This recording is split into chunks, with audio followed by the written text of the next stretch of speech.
Hello friends, welcome to NCERT खबर। Friends, हमने जो 2 लेक्चर पीछे का देखा था उसमें हमने प्लांट किंगडम में एल्गी को कवर किया था। अगर आपने वो वीडियो हमारा नहीं देखा हो तो उसको आप डिस्क्रिप्शन में लिंक है, जाके आप देख सकते हैं। आज का जो हमारा टॉपिक है वो है ब्रायोफाइटा। ब्रायोफाइटा में सबसे पहले हमने आपको बताया था कि इसमें जब हमने स्टार्ट किया था ये चैप्टर तब हमने आपको बताया था कि इसमें गैमेटोफाइट और स्पोरोफाइट्स कितना इम्पोर्टेंट है। तो सबसे पहले हम उन्हें ही समझते हैं। The concept of gametophytes and sporophytes. The gametophyte, this is the haploid stage. These form gametes through the mitosis. ये जो गैमेटोफाइट्स होती है वो हैप्लॉइड स्टेज यानी कि एन स्टेज शो करती है और वो गैमेट्स का फॉर्मेशन करती है थ्रू दी माइटोसिस। जब भी एन से एन का फॉर्मेशन होता है तो हम माइटोसिस का प्रोसेस कराते हैं। जैसे कि हैप्लॉइड मीन्स एन तो गैमेट भी एन शो करता है। ठीक ऐसे ही स्पोरोफाइट्स को हम बोलेंगे डिप्लॉयड स्टेज होती है यानी कि 2n होती है। और these formation of spores through the meiosis, जब 2n से n बनाना होता है, स्पोर्स जो होती है n होती है, तो हम कराते हैं मियोसिस।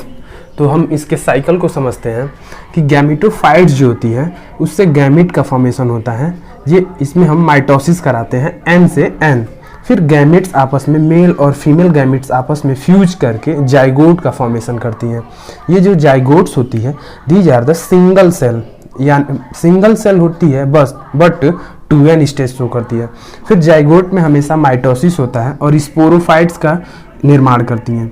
ये स्पोरोफाइट्स जो होती है 3 पार्ट से मिलकर बनी होती है, फूट, सीटा एंड कैप्सूल। फूट और सीटा जो होती है स्टेराइल होती है, कैप्सूल जो होती है फर्टाइल होती है जो कि रिप्रोडक्शन में भाग लेती है। इसी कैप्सूल्स के अंदर ही स्पोर्स का फॉर्मेशन होता है और यही स्पोर्स आगे चल के एक नई बॉडी का निर्माण करते हैं। फिर स्पोरोफाइट्स में मियोसिस या रिडक्शन डिवीजन होता है।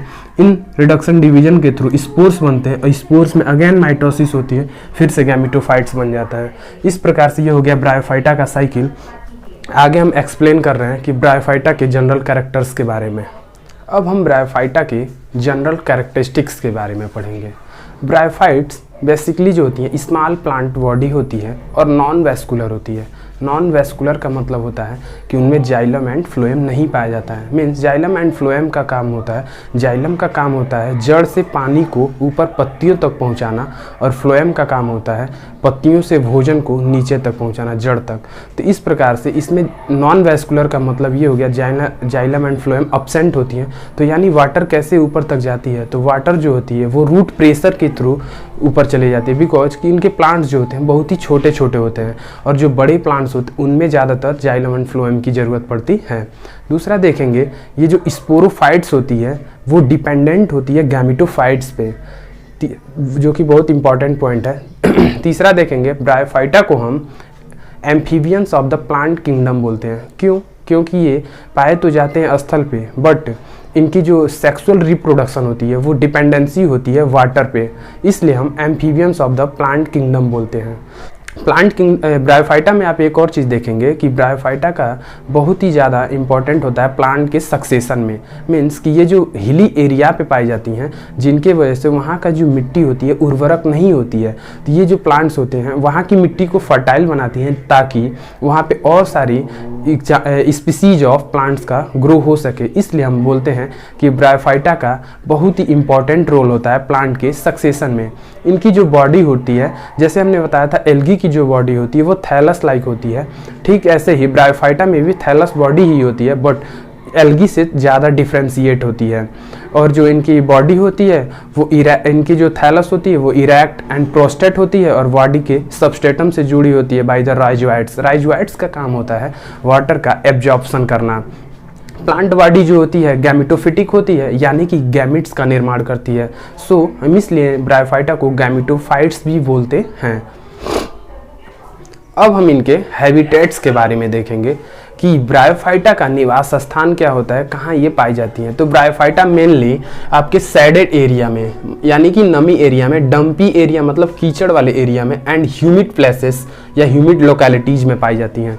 अब हम इनके रिप्रोडक्शन के बारे में देखेंगे कि ब्रायोफाइटा में जो इनकी रिप्रोडक्शन कैसे होती है। तो और ब्रायोफाइटा में जो सेक्स ऑर्गन होती है वो मल्टी सेलुलर होती है, और इनमें जैसे कि मेल जो सेक्स ऑर्गन होती है उसमें पाई जाती है एंथ्रीडियम, और एंथ्रीडियम के चारों तरफ एक स्टेराइल जैकेट की लेयर होती है, और ये एंथ्रीडियम बाईफ्लैजिलेटेड जू स्पोर्स का फॉर्मेशन करती हैं।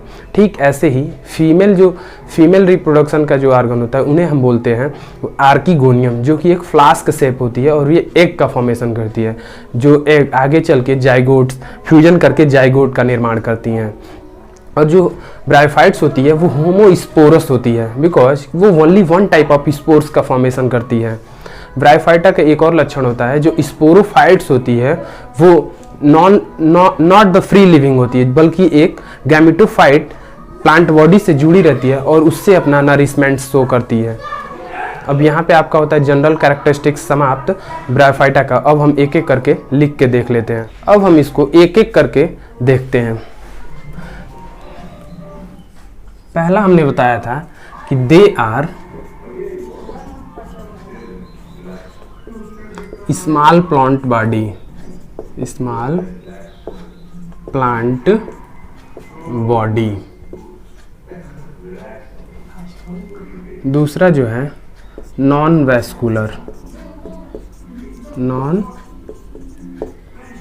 वैस्कुलर यानी कि एब्सेंट ऑफ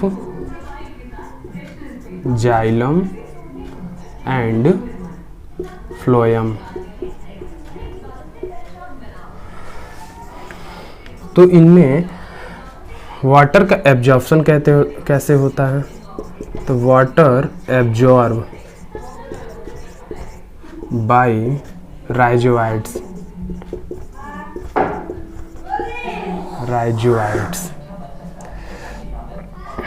चौथा हम देखेंगे जो कि इम्पोर्टेंट है, वेरी इम्पोर्टेंट है, sporophytes. Sporophyte are dependent on gametophyte.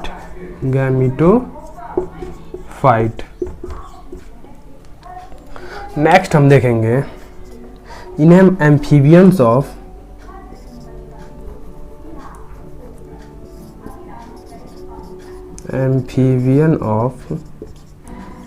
Plant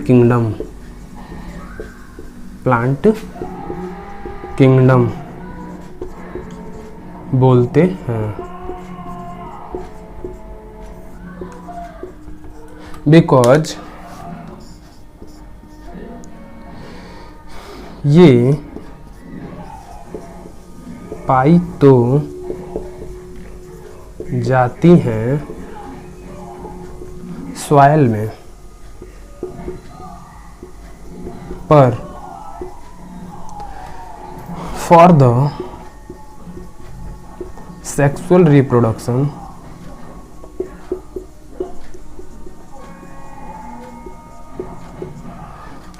reproduction के लिए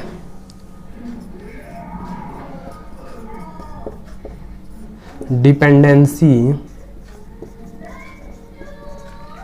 ऑफ वाटर पे होती है, वाटर पे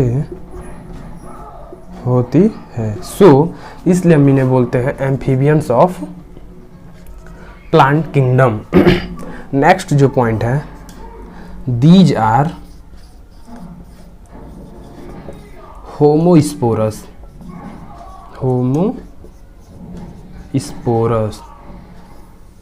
होमोस्पोरस का मतलब होता है only one type of spore formation.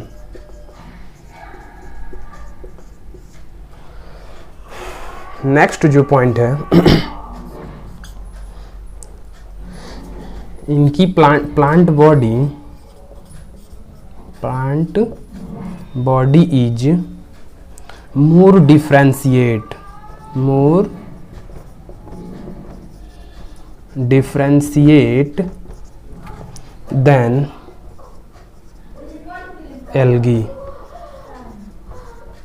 अब हम नेक्स्ट इसका पॉइंट देख रहे हैं।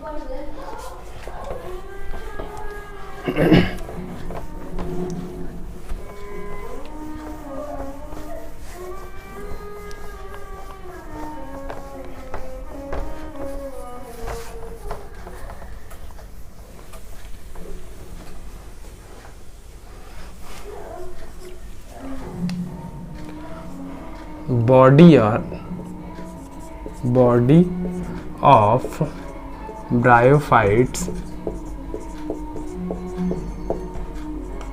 Are haploid, means they produce gamete. So these are also called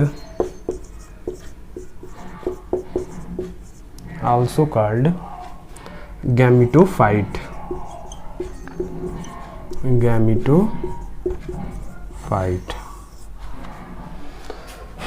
अब हम इनके सेक्स ऑर्गन के बारे में देखेंगे। सेक्स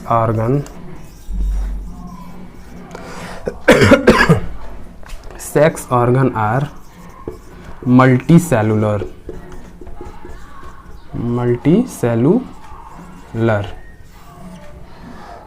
जो मेल सेक्स ऑर्गन होता है, male sex organ is antheridium,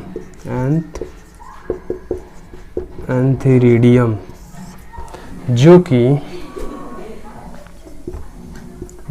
कि कवर होता है नॉन सेलुलर जैकेटेड लेयर से।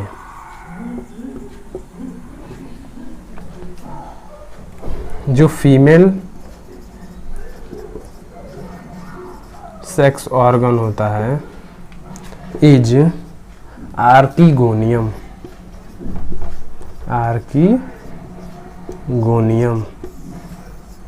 ये जो दिखती है फ्लास्क शेप,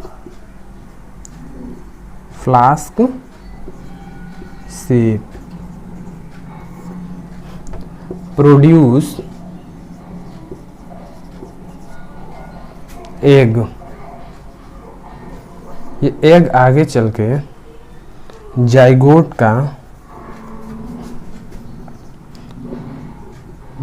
का फॉर्मेशन करती है।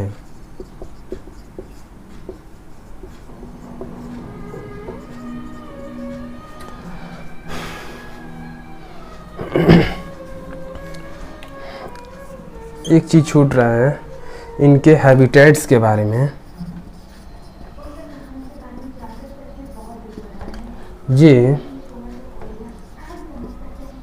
सैडेड एरिया,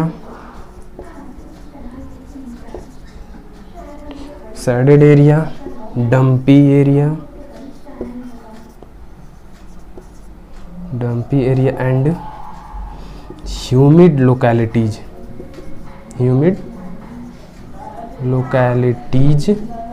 में पाई जाती हैं।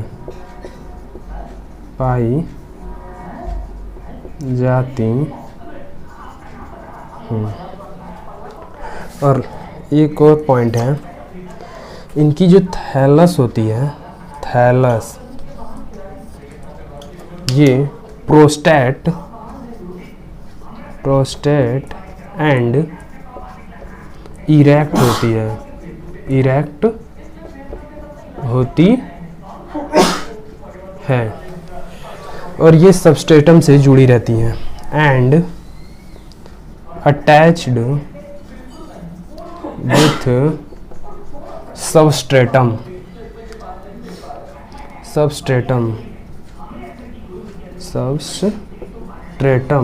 Bye rhizoids. राइजोवाइट्स, ये राइजोवाइट्स का काम हमने आपको बता दिया था, वाटर एब्जॉर्प्शन का काम करती हैं। एक पॉइंट और है,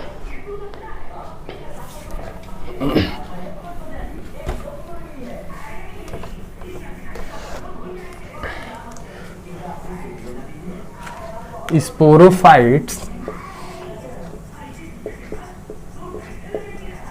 इज नॉट फ्री लिविंग, जब फ्री लिविंग नहीं होती है बल्कि किसी गैमेटोफाइट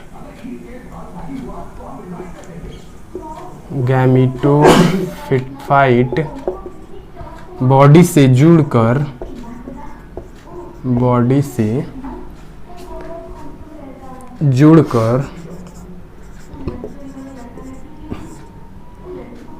अपना नरिशमेंट करती हैं, नरिशमेंट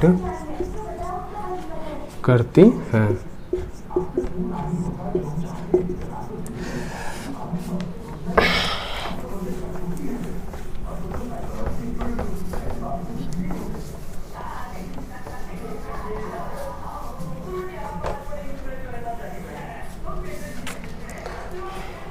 लास्ट पॉइंट जो है, इनके स्पोरोफाइट्स में, इनके स्पोरोफाइट में इमीडिएटली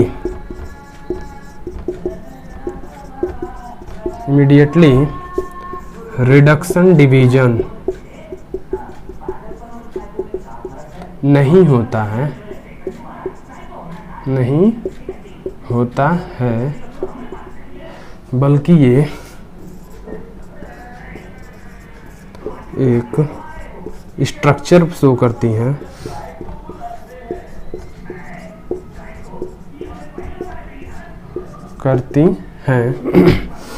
जिन्हें हम स्पोरोफिल्स बोलते हैं।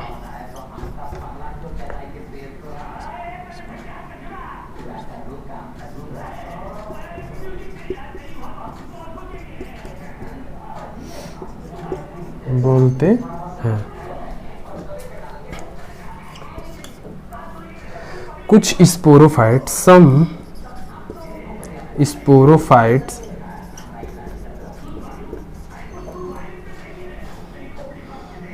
Divide and form a new spore, और ये स्पोर्स आगे चल के अ न्यू गैमेटोफाइट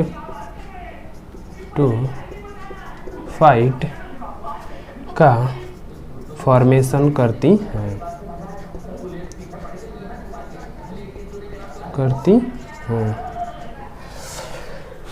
ये होता है आपका जनरल कैरेक्टर्स के बारे में ब्रायोफाइटा के। अब हम देखेंगे ब्रायोफाइटा के इकोनॉमिक इम्पोर्टेंस के बारे में कि ब्रायोफाइटा का कितना इम्पोर्टेंस है। इनका जो इम्पोर्टेंस है, इकोनॉमिकल इम्पोर्टेंस इनका तो बहुत ही कम शो करता है, बल्कि इकोलॉजिकल इम्पोर्टेंस में बहुत ही ज़्यादा शो करती हैं। सबसे पहला पॉइंट ये है कि ये सॉइल इरोजन में जो बहुत सारे ऐसे ब्रायोफाइटा के मेंबर हैं, जैसे कि मॉसेस, ये पूरी हिली एरिया पे एक मैट की तरह, एक चटाई की तरह बिछ जाती हैं, जिससे कि इम्पैक्ट ऑफ फॉलिंग रेन या सॉइल इरोजन के इफेक्ट को बहुत ही कम कर देती हैं। दूसरा, हमने आपको पहले ही बताया था प्लांट सक्सेशन के बारे में कि जो ब्रायोफाइटा के मेंबर होते हैं, ये प्लांट सक्सेशन में इनका इम्पोर्टेंट बहुत ही ज़्यादा होता है। ये वहाँ की मिट्टियों को उर्वरक बनाती हैं, जिससे कि अनदर स्पीसीज ऑफ प्लांट्स के वहाँ पे ग्रो कर सकें। और तीसरा सबसे इम्पोर्टेंट इसका है कि स्फैग्नम के बारे में। स्फैग्नम को हम बॉग मास या पीट मास बोलते हैं। इनमें सबसे बेस्ट क्वालिटी ये होती है कि इनके अंदर वाटर होल्डिंग कैपेसिटी बहुत ही अच्छी होती है, लगभग 25 से 30 टाइम्स ये वाटर होल्डिंग कैपेसिटी रखते हैं। और दूसरा जो इनका यूजेज है, ये फ्यूल्स के रूप में भी यूज होते हैं, और इनका यूज हम ट्रांसशिपमेंट्स ऑफ लिविंग मटेरियल्स के रूप में भी करते हैं। स्फैग्नम को हम बॉग मास बोलते हैं। नेक्स्ट जो इसका इंपॉर्टेंस है, ब्रायोफाइटा के कुछ मेंबर जैसे कि मॉसेस, इनका use herbaceous mammals, birds and animals ये अपने फूड के रूप में यूज करते हैं। इस प्रकार से यहाँ पे ब्रायोफाइटा के इकोनॉमिक इम्पोर्टेंस ख़त्म होता है और हम इसे अब एक एक करके देखते हैं। सबसे पहला हमने बोला था सॉइल इरोजन के। सॉइल इरोजन, ब्रायोफाइटा के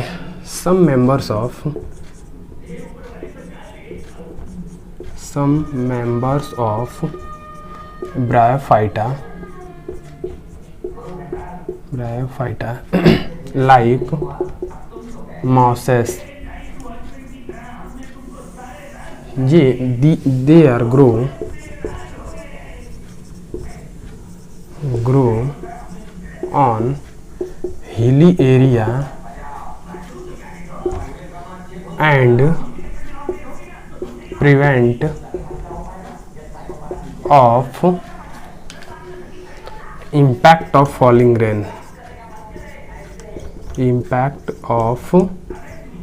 falling rain, so prevents soil erosion.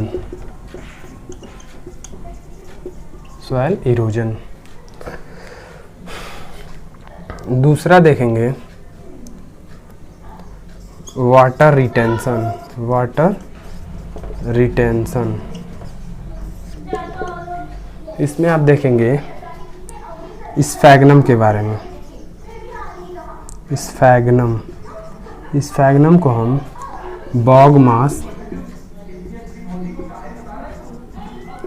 या पीट मास भी बोलते हैं।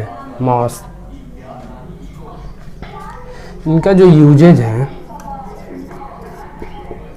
सबसे पहला यूज है इनके अंदर वाटर होल्डिंग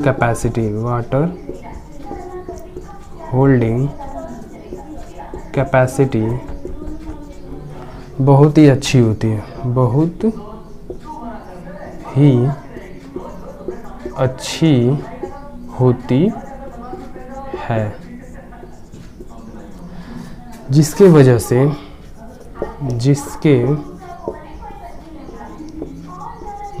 से इनका यूज ट्रांसशिपमेंट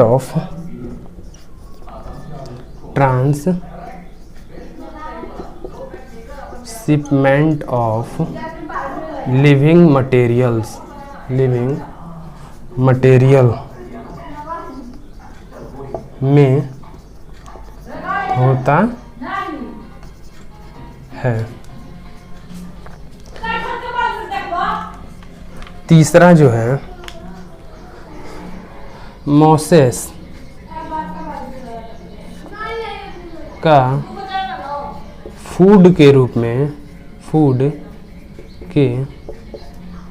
में कुछ some herbaceous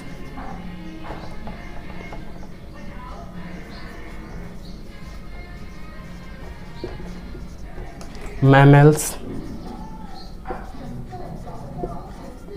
birds and aquatic animals करते हैं।